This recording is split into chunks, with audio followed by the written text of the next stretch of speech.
조태열 외교부 장관 후보자가 과거 일제강제동원 피해자 관련 대법원의 판결을 미뤄야 한다고 주장했던 사실이 YTN 취재 결과 확인됐습니다.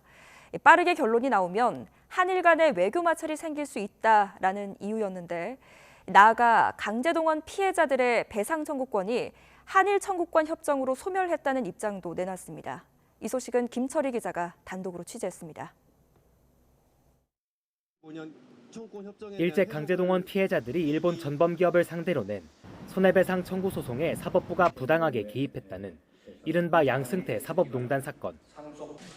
지난 2020년 8월 관련 재판에 조태열 외교부 장관 후보자가 증인으로 출석했습니다. 재판 기록을 보면 조 후보자는 자신이 강제동원 판결의 조기 선고를 막아야 한다는 인식을 가지고 있었다고 수차례 발언합니다. 대법원 재항고심 판결이 조기에 나오면 한일 관계에 미칠 외교적 파장이 클 수 있다는 이유였습니다.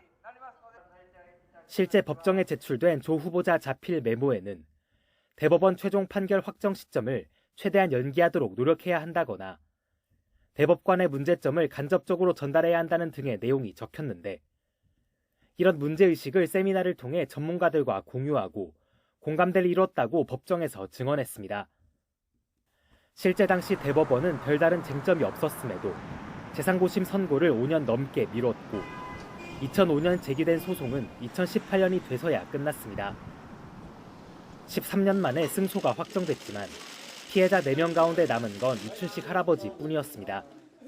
오늘 나 혼자 나와서 여러분 내가 많은 슬프고 눈물이 많이 나오고 멍청이고 울고 싶고 많이 아프고. 재판 당시 조 후보자는 일본 전범기업에 대한 강제동원 피해자들의 개인 청구권을 부정하는 발언도 했습니다. 조 후보자는 한일 청구권 협정을 통해 배상 문제가 모두 해결된 거로 보는 게 일반적이라고 주장했습니다. 전후 배상 문제는 한일 청구권 협정 같은 일괄 처리 협정으로 해결하는 것이 국제적 관행이란 겁니다.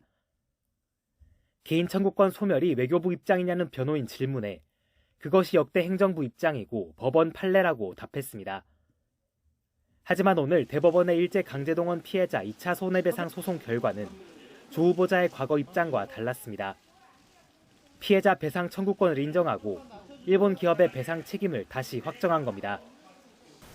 판결 하루 전 외교사령탑 후보자 신분으로 기자들 앞에 선 조 후보자는 양국 사법부 판결이 충돌해 외교적 문제가 더 복잡해졌다며 피해자들의 고충과 인권 문제를 감안해 조화로운 방법을 찾아가도록 노력하겠다고 밝혔습니다.